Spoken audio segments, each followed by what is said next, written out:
Olá, meu irmão. Olá, minha irmã. Graça e paz. Hoje, mais um dia, né? E é a oportunidade que nós temos de servir ao Senhor. É a oportunidade que nós temos de louvar ao Senhor, de agradecer a Deus por ter tido uma boa noite de sono, ter acordado, de repente você já está no seu trabalho, que Deus abençoe seu dia aí, você tem um dia de trabalho abençoado, que o seu dia seja próspero em todos os sentidos. E para que o nosso dia comece bem, é sempre bom começar com oração e com a palavra. Nós vamos orar. Senhor, obrigado pela noite de sono, pelo novo dia. Que o Senhor Deus abençoe esse dia em todos os aspectos, que tudo que acontecer nesse dia possa ter a intervenção do Senhor e a bênção do Senhor, em nome de Jesus. Amém. Quero te convidar agora a uma leitura bíblica que se encontra no livro de Atos dos Apóstolos, capítulo 12, do versículo 1 ao versículo 8. É o mesmo texto que nós lemos ontem no culto de oração. Diz assim: por aquele mesmo tempo, o rei Herodes estendeu as mãos sobre alguns da igreja para os maltratar. E matou a espada Tiago, irmão de João, e vendo que isso agradara aos judeus, continuou mandando prender também a Pedro, e eram os dias dos pães ázimos, era a Páscoa, né? E, havendo-o prendido, encerrou na prisão, entregando-os a 16 soldados para que guardassem, querendo apresentá-lo ao povo depois da Páscoa.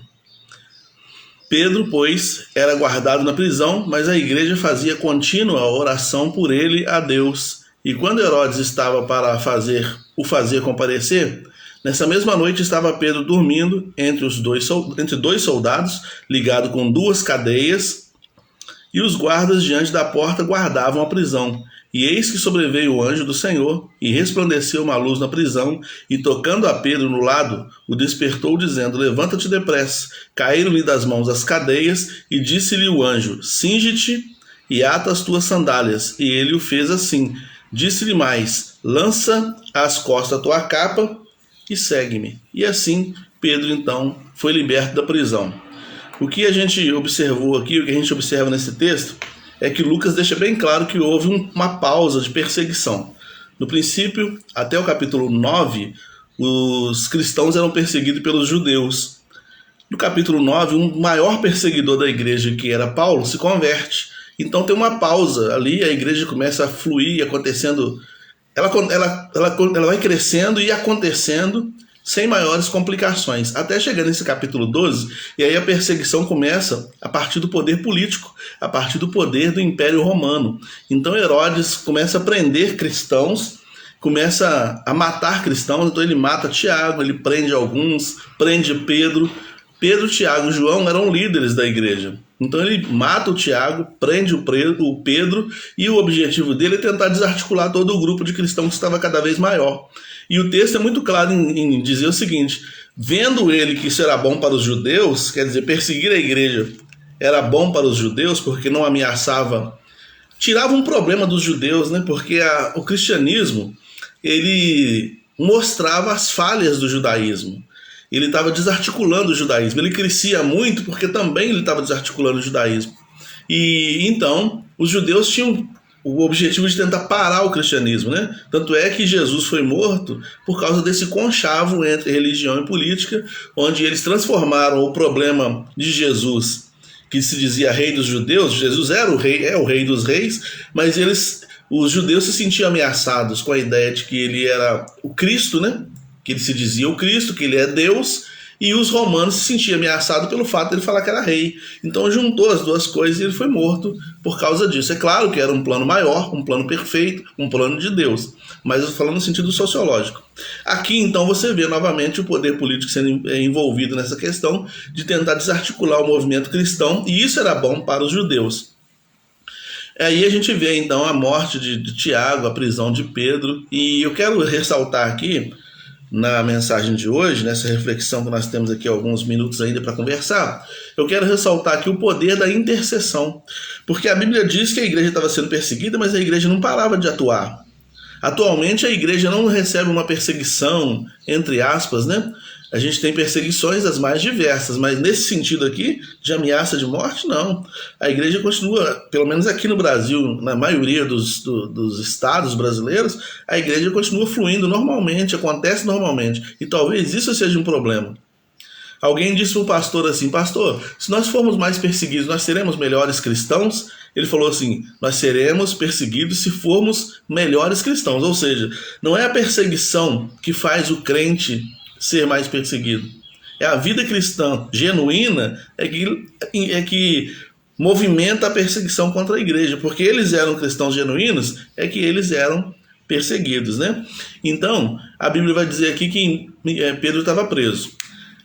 Preso, Pedro certamente estava angustiado, desanimado, com medo, sabe-se lá que tipo de sentimento, isolado. Sabe lá que tipo de sentimento passava no coração de Pedro? A gente não sabe. O que a gente sabe é que Pedro era humano, tanto quanto eu, tanto quanto você.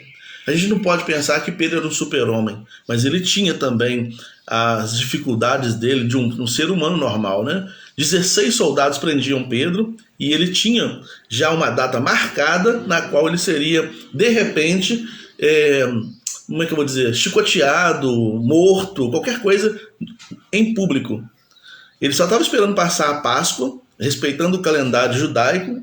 Então Herodes estava esperando passar o calendário judaico, e depois desse calendário judaico ele mataria Pedro, ou eliminaria Pedro de alguma forma, enfim, ia apresentar Pedro para a multidão como um exemplo a não ser seguido. Ou seja, não se levante contra o Império Romano, senão você pode sofrer as mesmas sanções que esse tal de Pedro, que o líder de vocês. Só que o anjo chegou primeiro. O anjo libertou Pedro primeiro, né? E o anjo libertou Pedro porque a igreja estava intercedendo. O texto é muito claro. O texto é muito claro em dizer que enquanto Pedro estava preso e tudo estava acontecendo, a igreja fazia contínua oração por ele. O poder da intercessão. Tiago, o outro Tiago, nesse caso aí o Tiago, irmão de Jesus, meio-irmão de Jesus, lá na sua carta, ele vai dizer o seguinte: está alguém entre vós doente? Ore, e a oração da fé levanta o doente. A oração, irmãos, ela tem o poder de levantar pessoas. Há momentos em que a pessoa está amedrontada, aprisionada num pecado, aprisionada numa situação, angustiada, com medo, isolada, fora do aprisco, e a oração tem o poder de tirar essa pessoa de lá.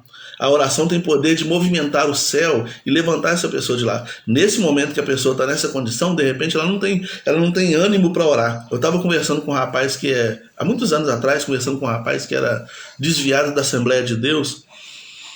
E eu falei com ele: rapaz, volta para a igreja. Ele falou: eu não tenho força para isso.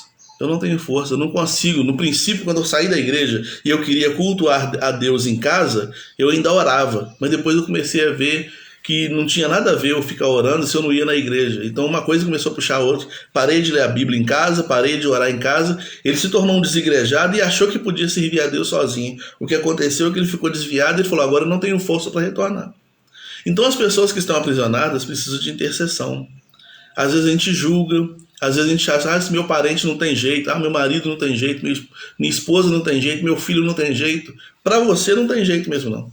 O que a igreja podia fazer contra o poder romano? Nada. O que a igreja precisava era de um poder maior do que o poder romano. E esse poder maior do que o poder romano, a igreja tem. Está disponibilizado, meu irmão, para você e para mim, o poder do céu. Está a um joelho de oração, a um joelho de distância. É dobrar o joelho e falar com Deus, que o céu se movimenta para te acudir. Aconteceu com Pedro. E a gente vê acontecendo na Bíblia toda. E você já viu acontecendo na sua própria vida. Quantas vezes você estava passando por alguma situação, você orou e Deus te atendeu? Quantas vezes alguém estava passando por uma situação, você orou e Deus atendeu? Quantas vezes você estava passando por uma situação e você foi fortalecido pela oração de alguém? Então, não podemos abrir mão da oração intercessória. Muitas vezes a gente chega diante de Deus para orar e a gente só fala da gente. Eu, meu esposo, minha esposa, minha família, minhas filhas, meu não sei o que, meu trabalho, meu salário, minha casa, eu. Quando muitas vezes Deus quer colocar pessoas no nosso coração para a gente orar. A Bíblia diz que a igreja estava reunida em constante oração por Pedro. Todos eles estavam sendo perseguidos, todos eles. Tiago já tinha sido morto. A Bíblia no versículo 1 fala que vários irmãos foram presos e mortos. Mas eles estavam intercedendo por quem? Por Pedro. Maria, aqui, não foi orar por ela. João, aqui, não foi orar por ele. Né? Bartolomeu não estava orando por ele. Todos estavam em comum acordo orando pela vida do Pedro. E Deus trouxe libertação. há muitos milagres, há muitos sinais, há muitas coisas que acontecem na minha vida, que só acontece na minha vida porque você está orando, meu irmão. E eu te agradeço muito. Tem uma irmã muito querida nossa, a irmã Hortência, ela passa 1h30 de oração todo dia. E ela fala, pastor, eu oro pelo Senhor todo dia.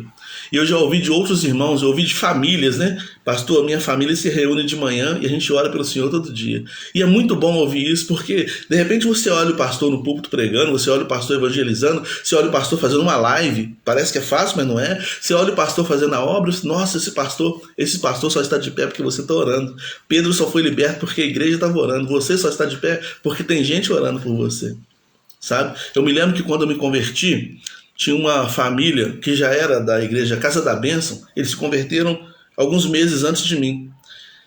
E eu tinha banda, eu me drogava, usava, bebia, era muito louco. Aí no dia que eu fui na igreja me converti, uma menina dessa família chegou para mim e falou assim, Cláudio, você não sabe quantas noites eu passei em oração por você. Já jejuei muito pela sua vida para que Deus fizesse uma obra no seu coração. Olha bem, eu não tinha nem ideia disso, mas Deus estava ouvindo a oração dela.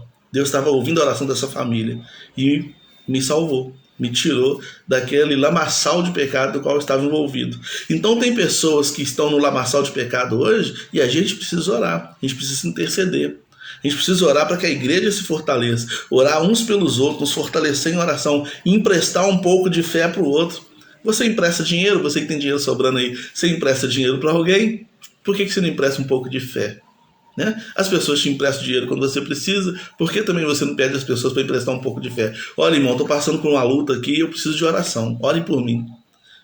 Às vezes nesse mundo de hoje, onde as pessoas são muito absolutas, né? As pessoas às vezes têm vergonha de pedir oração, porque elas querem dar a aparência de que estão fortes, que são necessárias, são fortes, são poderosas em si mesmo, né? Não, seja humilde, pede oração. Pede oração, pede que as potências do céu se movimentem em seu favor. Pede que quanto mais pessoas estiverem orando por você, mais firme você fica na fé. Quanto mais pessoas você colocar debaixo dos seus joelhos de oração, mais pessoas você garante de pé. Essa família que eu falei, eles não pregaram para mim. Não, eles não pregavam para mim. Eles só me viam passando bêbado às vezes na rua. E a menina ela falou assim, uma vez eu te vi bêbado na rua, você estava num bar, tocando violão, porque eu tocava violão no barzinho. Ela falou, eu passei, eu estendi a mão pro bar e falei, salve o Cláudio, em nome de Jesus. E alguns meses depois, o evangelho entrou no meu coração. Entende? Então eu sou fruto de intercessão. Você talvez seja fruto de intercessão. Faça outros frutos da sua intercessão. A oração da fé levanta o enfermo. A oração da fé abre prisões. Abriu a prisão para o Pedro, né? De repente, Deus queria fazer um propósito, e ele tinha um propósito a realizar, e ele contava com essa oração. Lá em Isaías capítulo 63, me parece, se não me falha a memória, a palavra de Deus diz que Deus ficou espantado, porque ele queria realizar uma obra, mas não tinha quem intercedesse, não tinha quem pedisse, não tinha quem se colocasse na brecha. Coloque-se na brecha. A sua igreja está mal? Ore por ela, irmão. Não fica só reparando o problema, não. Ore por ela, ore pelo irmão tal, ore pelos irmãos que estão em evidência, ore pelas colunas da igreja, porque aqui a gente vê, mataram Tiago, prenderam Pedro. É destruir a liderança para ver se desarticula todo o movimento. Então ore pelas pessoas de mais influência na igreja, e as de menos influência também, as pessoas que aparecem menos. De repente você não vê essa pessoa na frente falando, não vê cantando, não vê evangelizando na rua, mas essa pessoa é membro do corpo. Ore por ela para que fique firme, né? E é assim que a igreja vai vencendo, né? Deus se manifesta quando nós oramos. Ser cristão é ter disponibilizado a ajuda do céu. Amém? Jusilane, bom dia, minha irmã. Deus abençoe aí. Irmã Ana Maria, Deus abençoe. Eustane, Deus abençoe. E todos os demais irmãos, Deus abençoe, que te dê um dia de vitória na presença dele.